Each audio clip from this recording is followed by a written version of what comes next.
呼打的老厉害了。不知道你们家的小孩有没有这样子？我有点不太明白，为什么这么小的小孩子打呼打的这么厉害？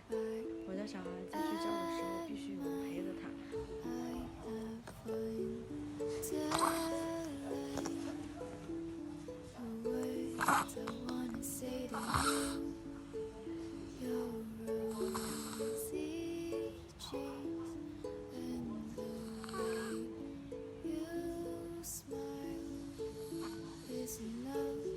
而且他睡觉特别爱趴着睡，看，特别爱趴着睡。而且晚上睡觉的话也是爱爬来爬去的。然后昨天晚上睡着睡着还坐起来了，但是他是睡着的，但是他是睡着的，他眼睛是闭着的，感觉是睡着的，但是他坐起来也没有醒。